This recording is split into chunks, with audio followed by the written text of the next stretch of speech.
بسم اللہ الرحمن الرحیم۔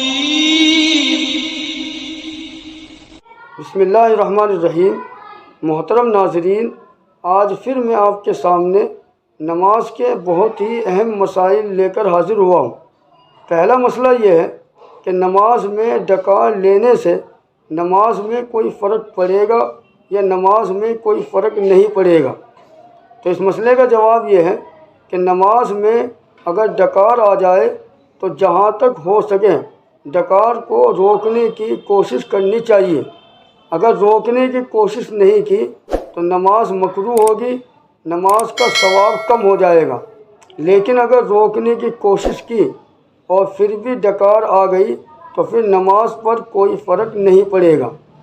دوسرا مسئلہ یہ ہے کہ نماز کے دوران اگر ڈکار لینے سے یا چھینکنے سے منہ سے کوئی آواز نکل گئی، منہ سے کوئی کلمہ نکل گیا، جیسا کہ بہت سے لوگ جب ڈکار لیتے ہیں یا چھینکتے ہیں تو زبان سے کوئی کلمہ ادا ہو جاتا ہے، تو اس سے نماز میں کوئی فرق پڑے گا یا نماز میں کوئی فرق نہیں پڑے گا۔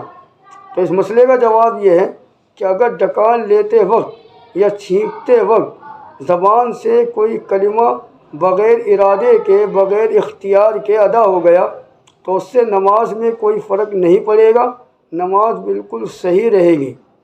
تیسرا مسئلہ یہ ہے کہ کیسے کپڑے پہن کر نماز پڑھنی چاہیے۔ تو اس مسئلے کا جواب یہ ہے کہ صاف ستھرے اور عمدہ کپڑے پہن کر مسجد میں جانا چاہیے۔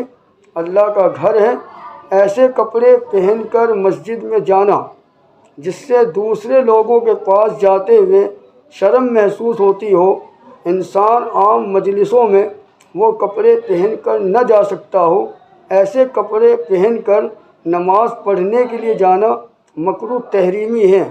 نماز کا ثواب بھی کم ہوگا، گنہگار بھی ہوگا۔ لیکن اگر اس کے پاس اس کے علاوہ کوئی اور کپڑا نہیں ہے تو پھر جیسے بھی کپڑے ہو ان کو پہن کر نماز پڑھ سکتا ہے، نماز درست ہو جائے گی۔